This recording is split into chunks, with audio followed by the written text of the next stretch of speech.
V veteranskem centru Brinje so se pretekli četrtek sestali člani občinskega odbora stranke Desus Slovenska Bistrica. Razpravljali so o razmerah in načrtih Desusa na nacionalni ravni ter o delu lokalnega odbora stranke. Neformalnega srečanja se je udeležil tudi predsednik stranke Desus Anton Rifel. V bistvu malo sta dva izziva pravzaprav pred nami. Eden je kongres, ki je seveda nekako v pripravah in stvari nekako potekajo.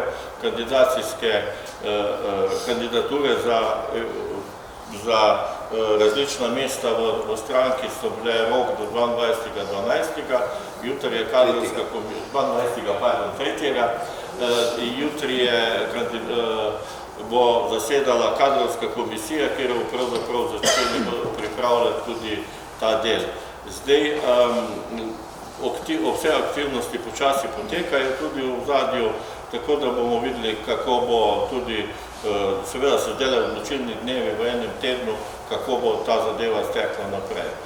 Zdaj, kongres je seveda pomemben, glede na to, da jaz sem bil imenovan po odstopu gospoda prejšnjega Ljuba Jasniča in pa generalnega sekretarja Potočnika 2. marca v lanskem letu in seveda sem nekako poskušal v tem obdobju stranko ohraniti, bom rekel temu, ker bilo je pač zelo kritična situacija, no uspelo nam je, seveda za skupno ekipo, da smo ohranili, da se nismo priključili nobene stranki, čeprav so nas nekateri želeli, Gibanje Svoboda predvsem so bili zelo agresivni, da bi se priključili.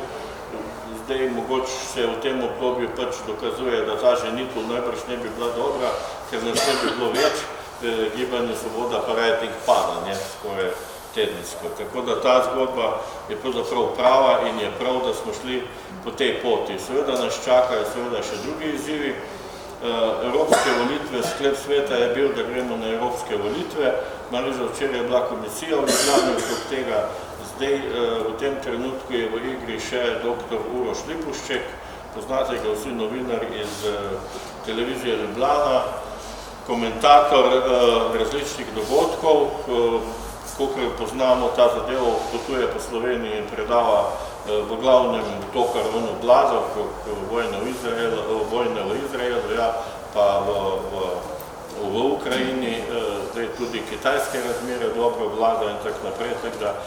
Zdaj stvari so tudi v tej fazi, ker pravzaprav kongres je prej, evropske volitve so pa junija, tako da imamo še kar nekaj časa, da te stvari bomo lahko peljali naprej.